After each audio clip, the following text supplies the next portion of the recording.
All right. So at Hines_Anthony asks, have you always been comfortable in front of a camera, or did you learn to be comfortable being the center of attention? This one's tricky because it's important to be the center. It's important to be comfortable in front of a camera, but I don't feel like I'm the center of attention. Right now, there's nobody here. It's me and a camera. And some people may watch this and some people may not, but I don't see any of you. So I'm not the center of attention. Right now, I'm just talking to a camera. And I don't think about if 1,000 people watch this or 10,000 people watch this or whatever. I don't think about that. I just think I'm talking to the camera and I'm giving my answers, and it doesn't affect me really. Like, that's why I feel like I can be comfortable in front of a camera, because I don't think about who's going to watch this. I'm just talking to the camera.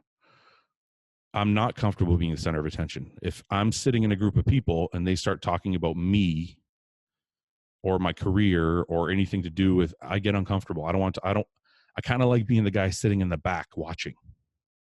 I know that sounds really fucking ridiculous, because why would you get this big? And I had a mohawk for a little while, and like, you buy this big ass truck. Like, why would you do all the stuff you didn't want to be looked at? I don't know. I like being different, but I don't want people like staring at me. If that makes it stupid. I know it doesn't make any fucking sense, but I love bodybuilding. I love maximizing my physique. I love cars that are different. I don't do these things. Like, that's why I don't go to the grocery store in a tank top. I don't want people to stare at me. I go to the grocery store in a hoodie, and I'm like, I've asked my wife, I'm like, hey, like, I know we're going to the mall. I'm going to throw this hoodie on. Do you think I blend in? She's like, you're not going to fucking blend in. There's nothing you can wear that will make you blend in. You're always going to look like a freak, and just get over it.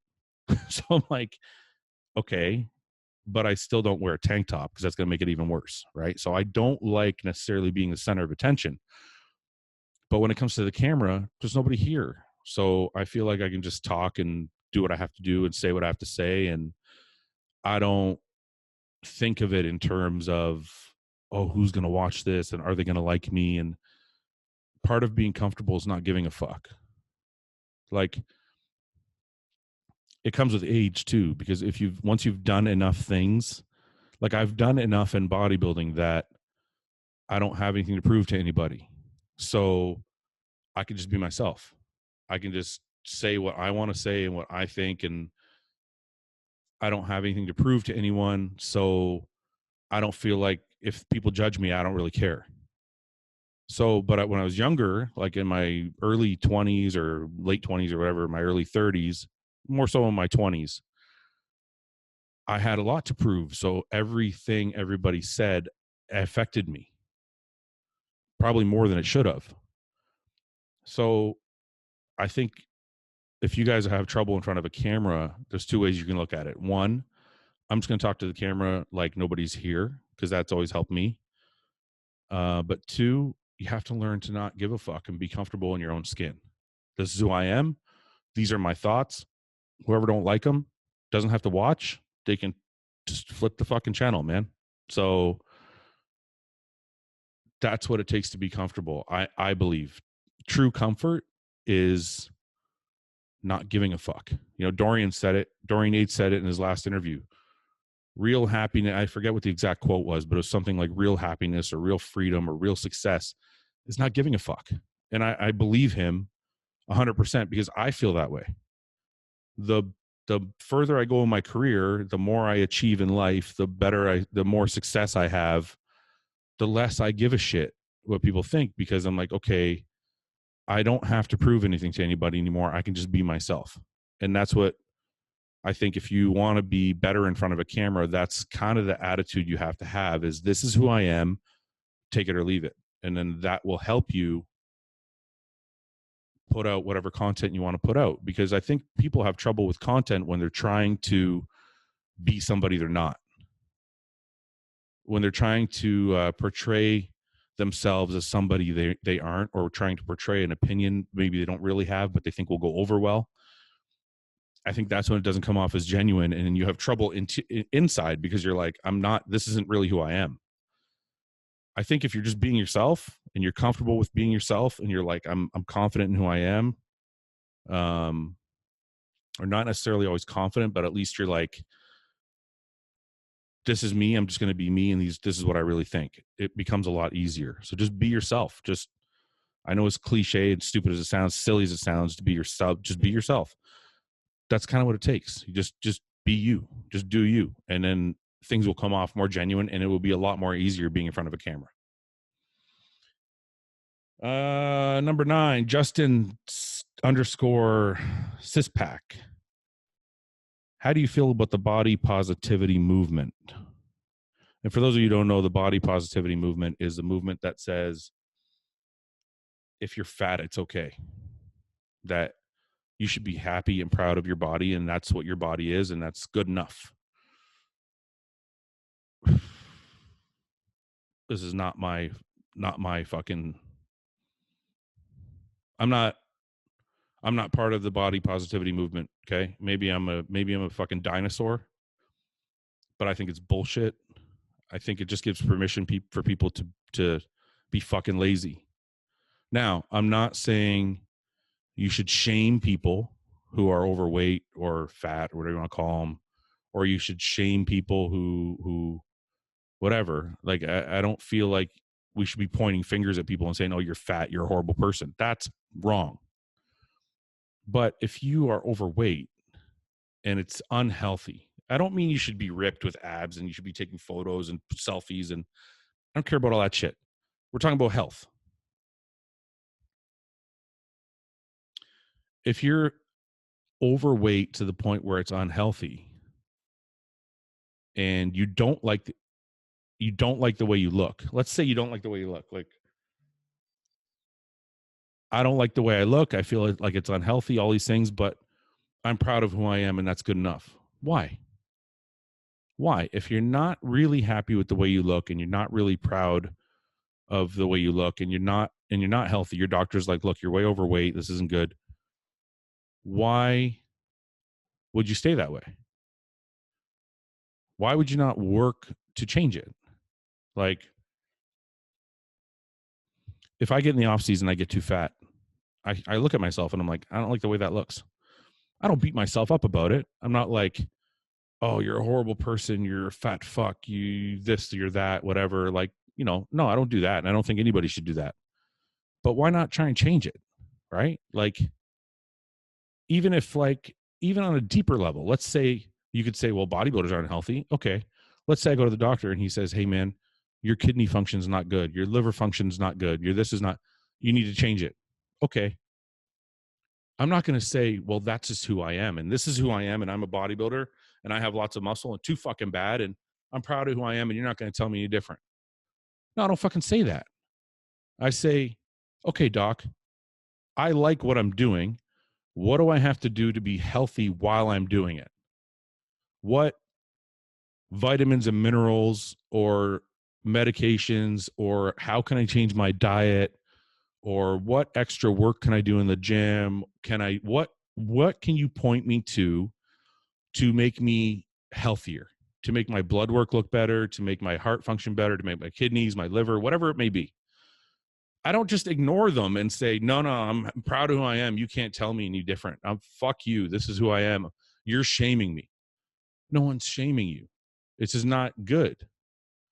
So if you're not in a good space, you should try and get in a better space. So if you go to a doctor and you're extremely obese and the doctor says, hey man, you're really fat. This isn't good. You need to be on a different diet. You need to go do get some fucking cardio in. You need to change the way you eat. That's not a bad thing, I don't think, if you're proud of the way you look, if let's say you're extremely obese or whatever, you have a lot of fat on your body, whatever you want to say, however you want to say it. If you like that, and you like feeling that way, and you really truly like it, I don't think there's anything wrong with that, as long as you're healthy. As long as, like, if a doctor says, hey, you know what, you're really overweight, but all your blood markers are perfect, so that's you. Well, if you're healthy and you like be looking like that, that's fine. But I feel like a lot of people are faking it because they don't want to do the extra work. Well, I'm proud of who I am. Who are you to tell me this is okay to be extremely overweight? Well, maybe it's not. Maybe you don't really feel that way. Maybe you're just saying that because you don't want to do the work it takes to get that weight off. It's a touchy subject, man. It's tricky because no one's really in that person's mind. So I don't want to sit here like the know-it-all and be like, well, you're fucking full of shit. You want to be lean and you're lying. Maybe some people don't want to be lean. So I don't know. I think this is the way I think I'll define my final thought on it after kind of speaking about it and thinking it through. I think my final thought on it is this. If you're not lying to yourself, if you truly like the way it looks, if you truly like the way you feel, if you're overweight, let's say you're for lack of a better word, a fatter person or overweight person, whatever, and you like the way it looks, you like the way it feels, and your blood markers are all perfect and you're healthy, then fuck, who's to tell you different? Tell them to fuck off. I like the way I look. I don't care. Who am I to say? Bodybuilders are not the people to say anything because we also are doing things that are unhealthy. So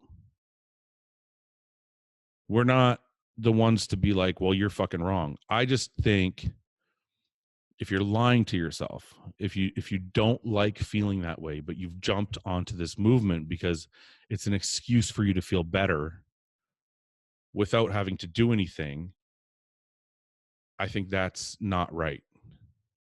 Because I always feel like if there's something I don't like about myself, I'm going to try and fix it if it's fixable.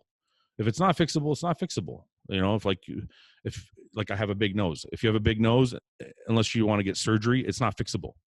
So you're going to get over it, right? But if I gain a little weight and I don't like the way I look, I'm going to go do more cardio and I'm going to change my fucking diet.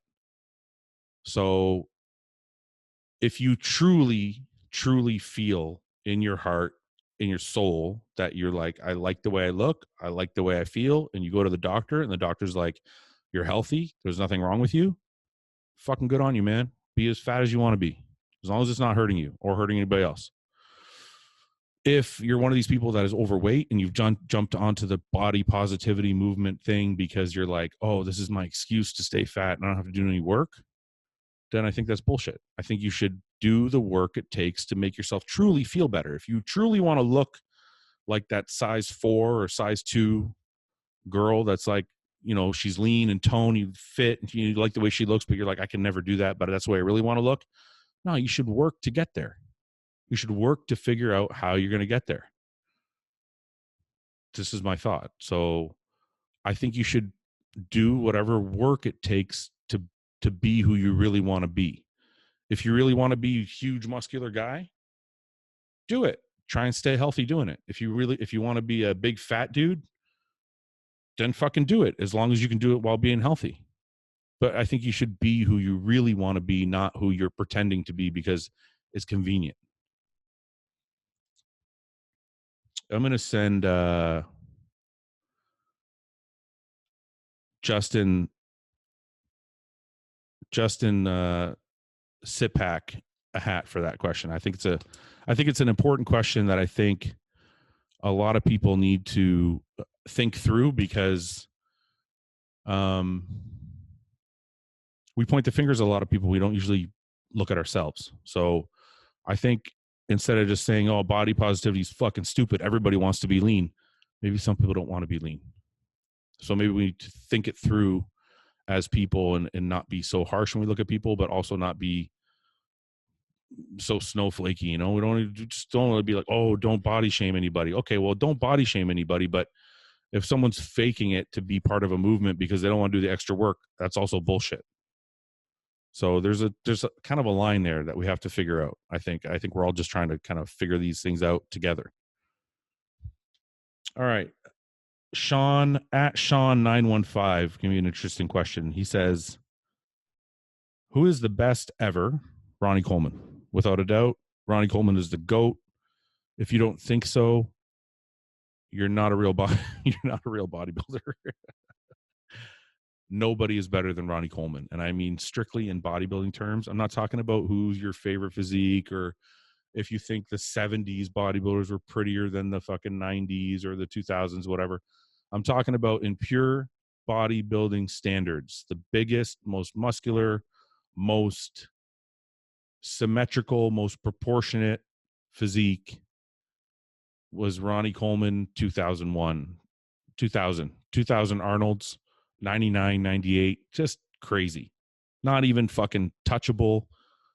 To anybody who's in the know or knows bodybuilding or is an avid bodybuilding fan that understands bodybuilding, Ronnie Coleman is the be all end all of bodybuilders up to this point until somebody else comes along. That's the fucking standard for the GOAT. But then he asks the second part.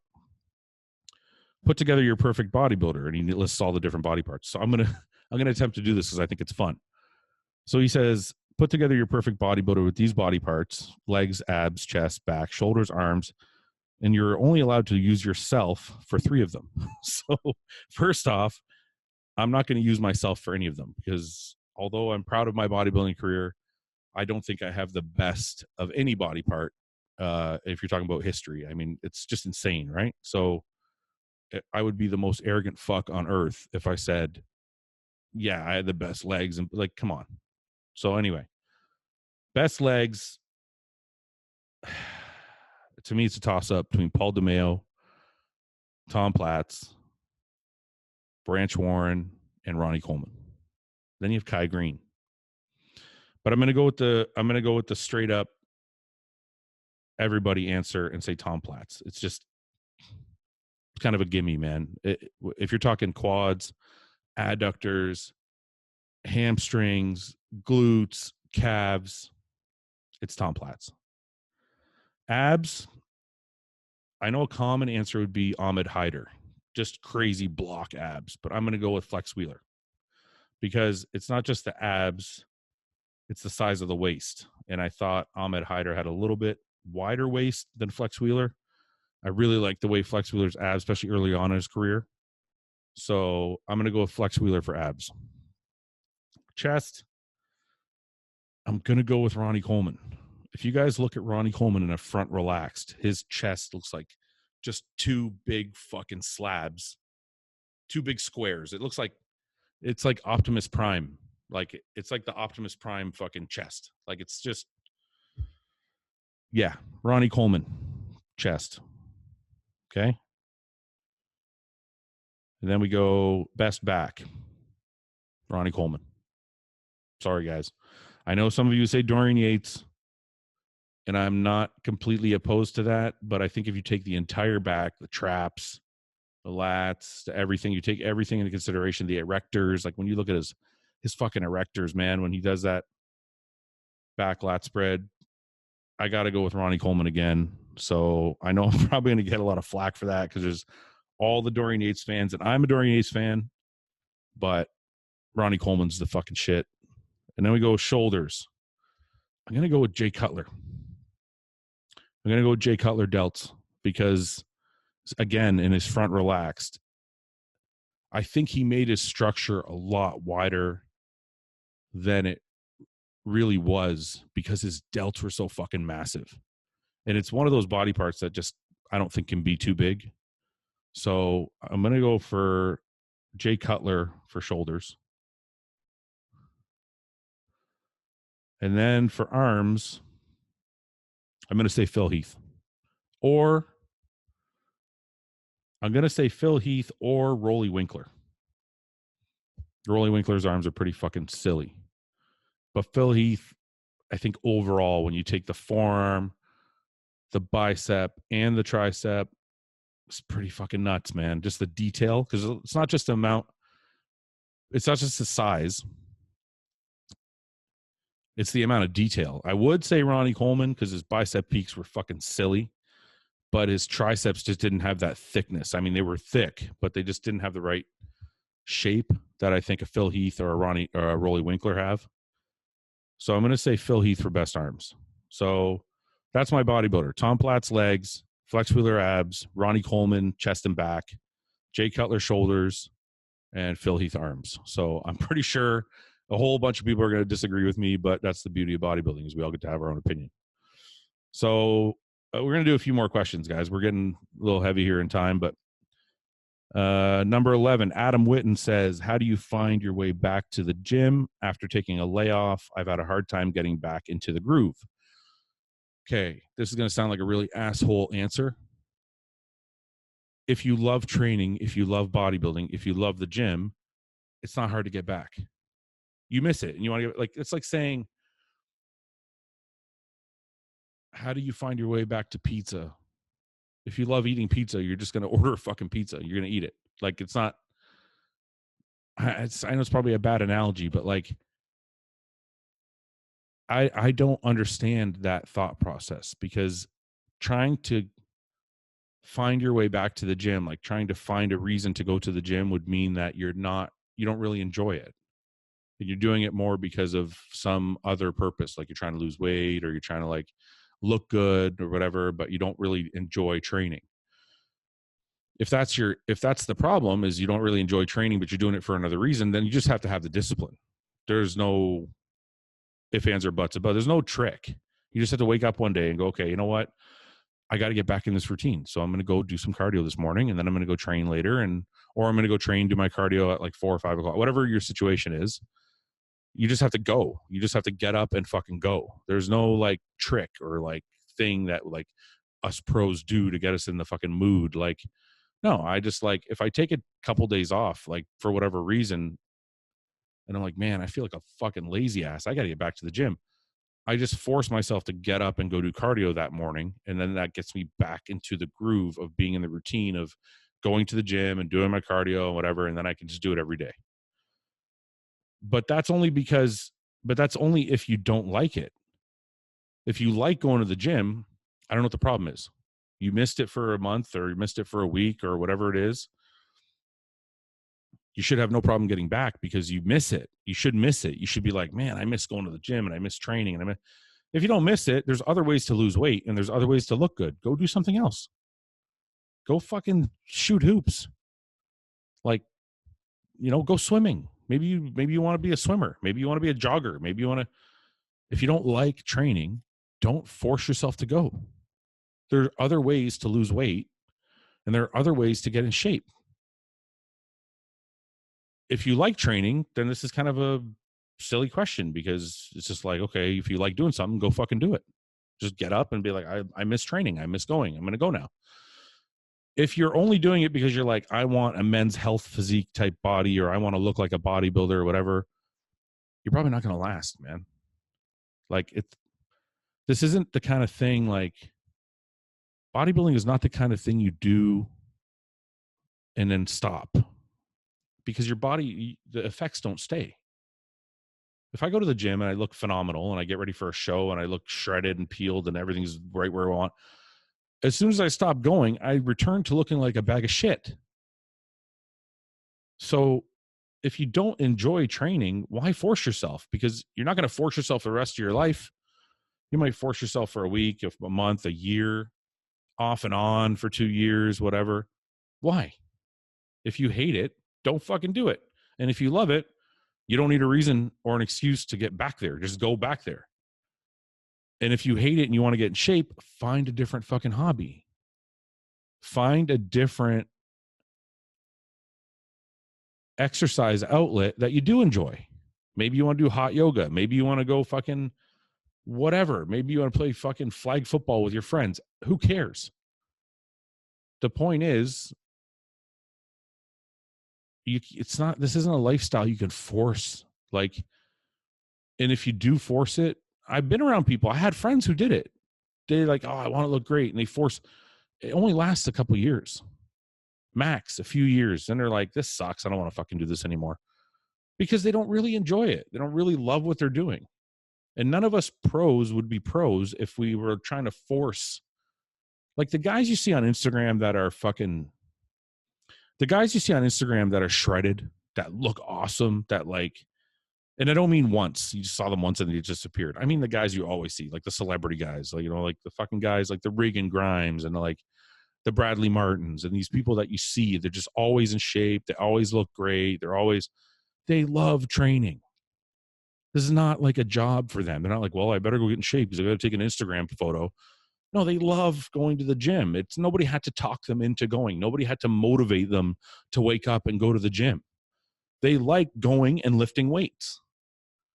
So these constant questions of motivation, I don't understand them. Because if you don't love bodybuilding, you should try and learn what you're doing wrong that is making you not love it. And if you don't love bodybuilding, you're doing everything the way you want to do it, then don't fucking do it. Because it's going to be very short-lived. So I'm sorry if this isn't really an answer to your question. Like, I don't really, as a bodybuilder, I don't understand the question. Because I don't understand having to get back into it. If I've been away from the gym for a while, I can't, like, look, I had surgery, right? I had surgery on my tricep. I had to wait like a week, not even. It was like 3 days. I had to like stay away from doing anything active. And I was like, I'm going fucking nuts. I'm going nuts.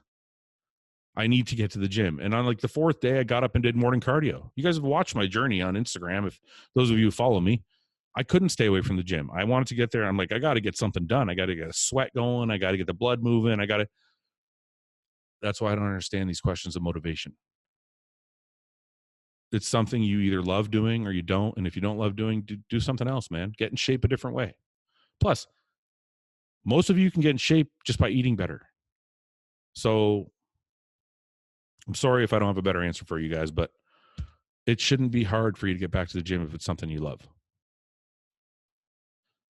At Darius the Spartan says, did you ever get edema post-show, and what did you do to get rid of the water weight? I have edema post every show because I eat like a fucking barbarian. So the trick is to stop eating carbs. Okay? The reason you're putting on a ton of weight is your body is saturated with sodium and glycogen and all these nutrients that you weren't eating before the show. So the number one trick, a lot of people come to me, oh man, if I take a diuretic, if I took a Diazide or something like that, got some of the weight off, but they keep eating like fucking slobs.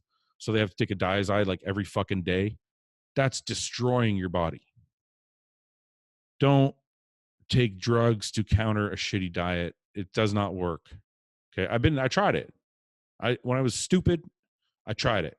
Like, oh, I'm gonna take some aldactone. It'll filter out the water and I can keep fucking stuffing my face. No, man, it don't work.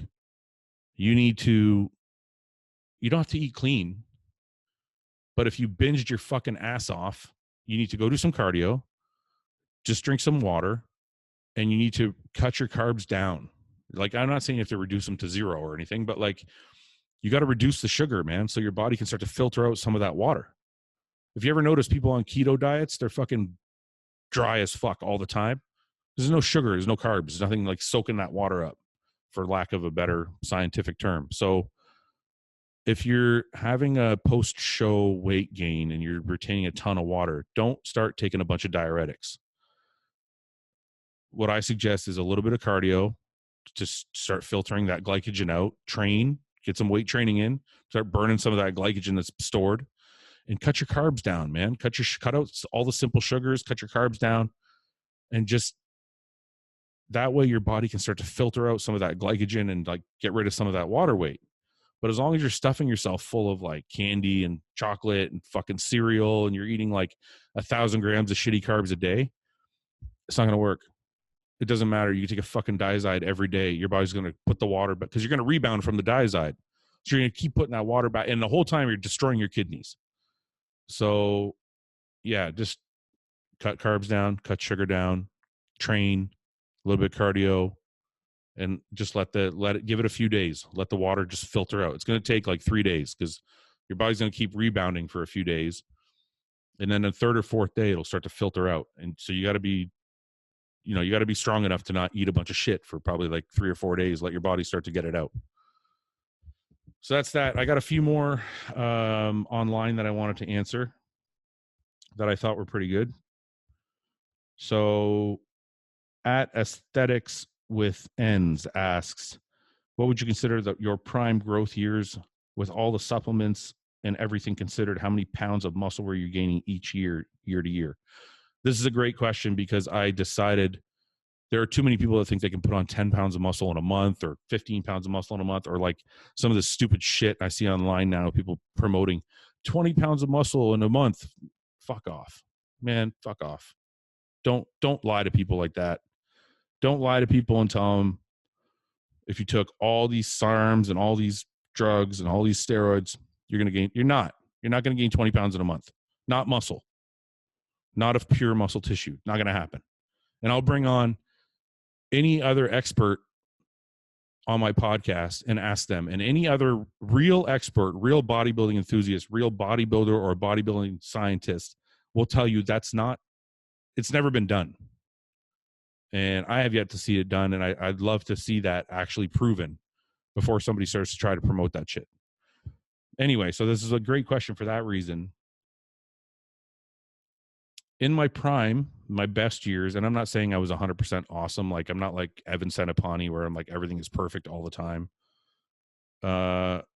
Doing my best, eating like a pig, like really trying to put on weight, really being as diligent as I could.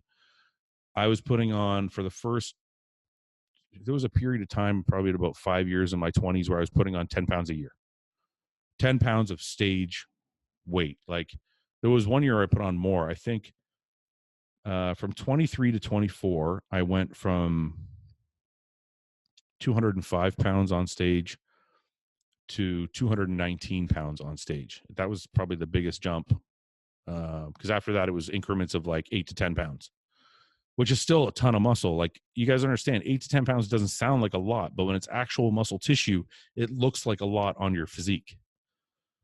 So yeah, I would say a reasonable expectation, if you do everything right and you're really like living, eating, breathing it, you should put on 10 pounds of tissue every year, which is going to make you look a lot bigger. I know people have done more. Some people put on 20 in a year. Like, it just depends. Like, you might be a genetic freak. You might be doing like things better than I was. Me personally, I was putting on about 8 to 10 pounds a year. Most of the time when everything was going like really, really well. X Factor Fit 7690 asks, outside of bodybuilding, what types of things do you take inspiration from? Business people. I love watching business-minded people, entrepreneurs, business owners talk about their day, because it's the same thing. If you want to be the best business owner, if you want to be an entrepreneur and you want your business to be successful, it's the same protocol that we use for bodybuilding. You have to get up every day and you have to live, eat, breathe this business that you're trying to grow. Every day you got to put something into it to get something back. And you have to chart it out. You have to plan out what you're going to do, and you have to execute on a daily basis. So I love watching business owners who are successful, because they're like, yeah, I get up at fucking 6 a.m. and I do some yoga, or I do some fucking cardio, and then I get to the office and I answer all my fucking emails, and then I get to a meeting and we discuss what we're going to do for the day. They have everything just fucking charted out, and they execute on a daily basis. And I feel like that's what bodybuilding is. So there's a lot of similarities when you look at being an entrepreneur or a business owner or whatever, and being a bodybuilder. So I take a lot of inspiration from those people. And I try and learn from their habits, because I feel like their habits are directly applicable to bodybuilding. Chris Tyler 93 asks, how do you feel on a cycle versus off a cycle? What changes do you see in yourself, and what steps do you take to keep negative changes from occurring? On a cycle, okay, this goes back to the off-season question I talked about earlier. On a cycle, I feel like shit. I'll give you some of the pros, okay? When you're on a cycle, you feel edgier, and some people may think that's a negative, but I like the feeling of feeling like a little edgier. I feel more strong-willed, more confident, more ready to attack my challenges that I have for the day. Less, I feel, it feels like my body is primed and ready to go to the gym. Like I'm always like, okay, I'm ready. Like my body is fueled up. It's like a jet. It's fueled up and on the fucking tarmac and it's ready to go. I love that feeling. But it's all for the gym, because outside of the fucking gym, why is your jet fueled up and waiting to fucking take off if you're not going nowhere? You know what I'm saying? It's like if I go to family dinner, I'm like, I'm kind of, now I'm edgy, but it's not, now that edgy is different. I don't feel good being that edgy. I want to be calm. I don't want to be edgy. I don't want to be like hyped up. I want to be chill. You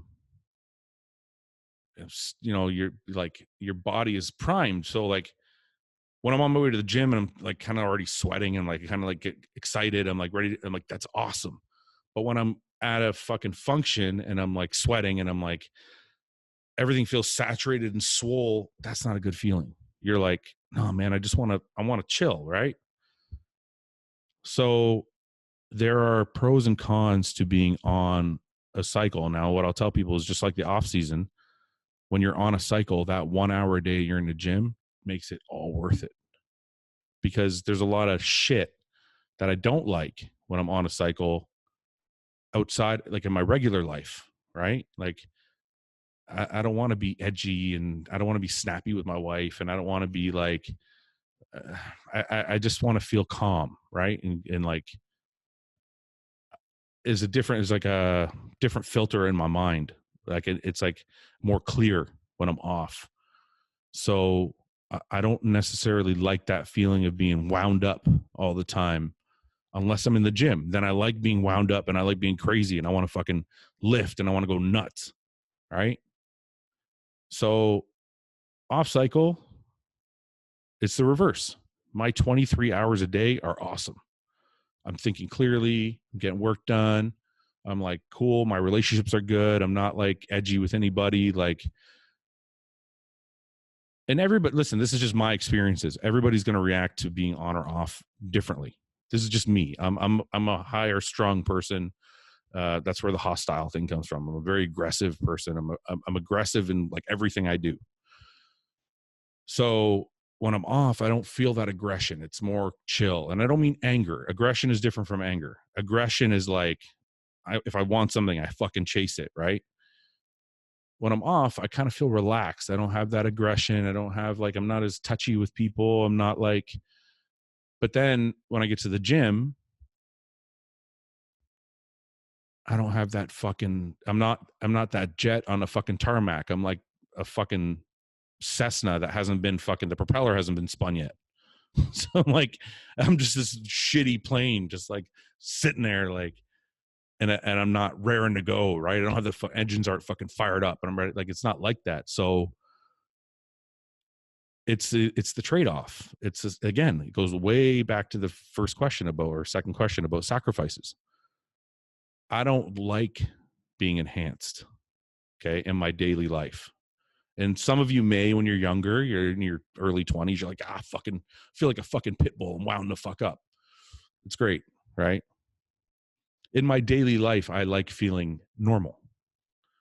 So it's the trade-off. You sacrifice and you learn to control that pit bullish instinct and save it all and harness it all for that 1 hour at the gym, and then explode. You fucking release all that tension, all that aggression, everything when you release it at the gym. That's why you see my videos and you're like, oh man, you're so intense, because I harnessed all that shit for 23 hours just to let it go for that 1 hour at the gym. When I'm off though, I'm chill. I'm like, cool. All my, I'm chilling by the pool. I'm getting my work done. I all my stuff's done in the office. Like everything's lined up and finished. But when I get to the gym, don't feel as good. And as a bodybuilder, my goal is the gym. So I have to sacrifice my 23 hours a day. And when I'm on, and I'm not on all year round, but when I am, and I go to the gym and I get done what I have to get done. And then I manage that aggression or that wound up feeling. I manage it for the other 23 hours of the day, so I can be a normal part of fucking society. And I'm not like some crazy asshole, because I don't really believe in roid rage, right? I think that's a manufactured thing that people use as an excuse to be dickheads. And I believe in hangry. When you're fucking hungry, you're an asshole. I believe in that. That's a real thing. I think roid rage is a little bit of a manufactured thing that if somebody's an asshole, they're probably going to be more of an asshole, and they may use it as an excuse. I can be an asshole. When I'm on, I could be more of an asshole, and I have to always keep it in check. No, man, you have to realize that you're still a part of society, and nobody cares what your other goals are. So you have to control your impulses and be normal and save that energy, save that aggression, save that power that you have, save it for when you get to the gym, and then release it all there.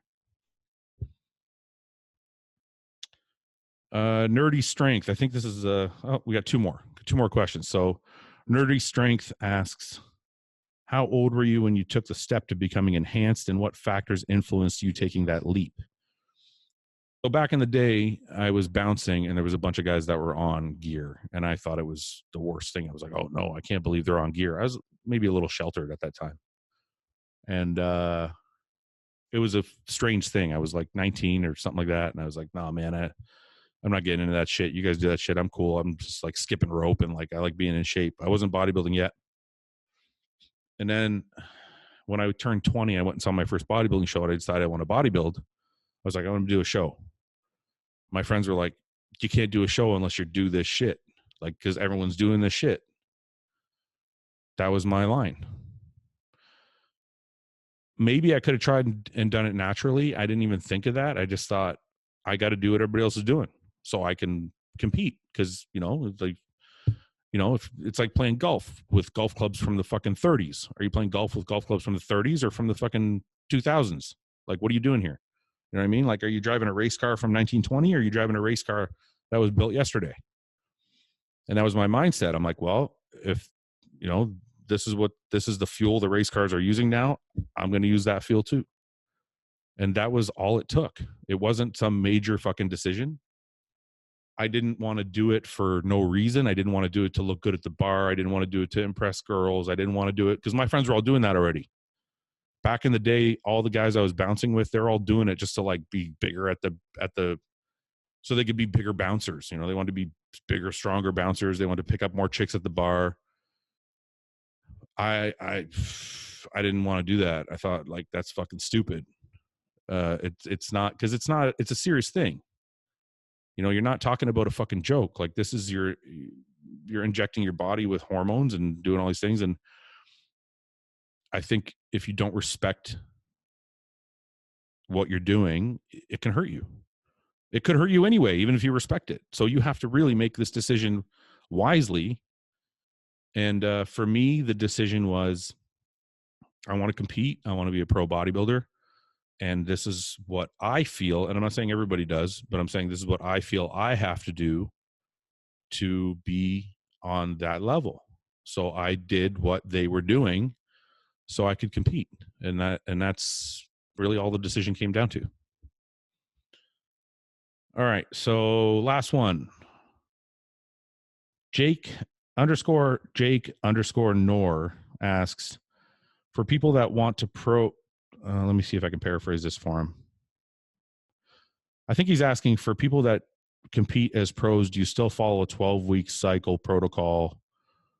Or does that go out the window? I think he's asking, like, do you still do your on and off cycles, or do you just stay on all the time? I don't know anybody who stays on all the time. I know guys who bridge lower doses. I know guys who go off completely. Personally, I go off all the way. I feel like I have to.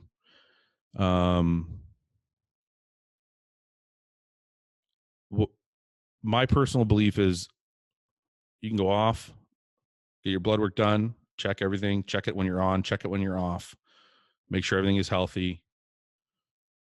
People's cycles last from 12 to 16 weeks. I don't want to speak for everybody, and I don't want to give specifics about myself. What I will say to this question, Jake, is there is still an off period. It's not healthy. It's not only not healthy. I don't think you get the benefit when you just go like this. You just stay on the whole fucking year. I don't think you get as much benefit. I think you get more benefit with like ups and downs in your in your uh in your protocols, in my protocols. I feel like I get more benefit. Speaking for myself only personally, this is not recommending anything to anybody.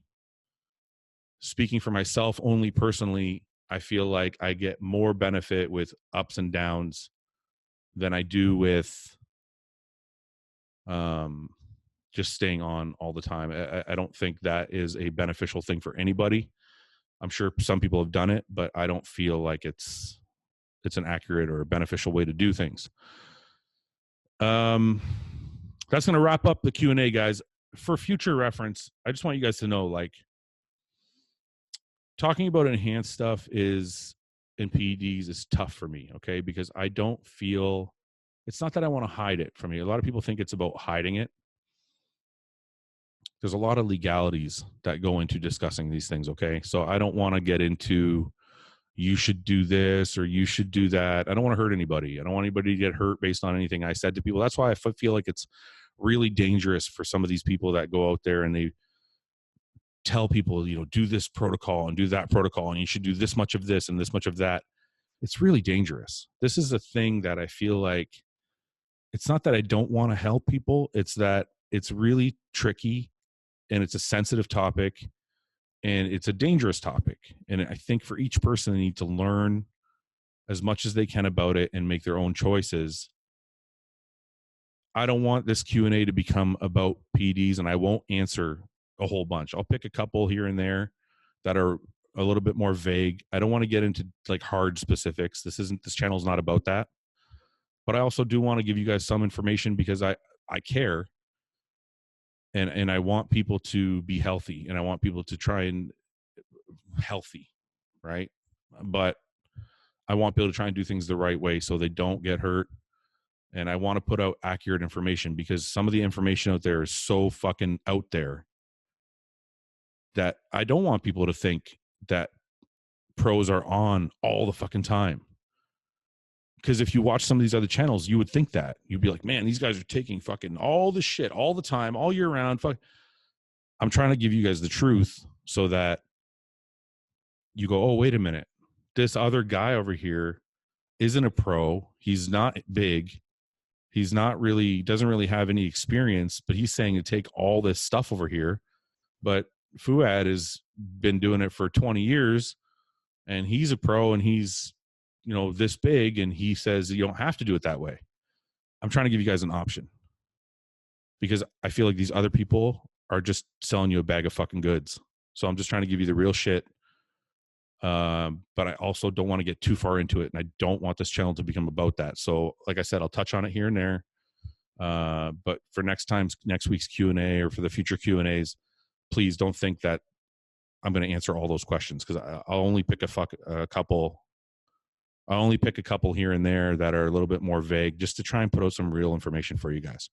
Anyway, I hope you guys enjoyed the Q&A. I know it was a really long one. I'm probably going to release it on my iTunes, Spotify, and SoundCloud as well because I get a lot of DMs from you guys saying that you love listening to these during cardio. So I'm going to release it that way too.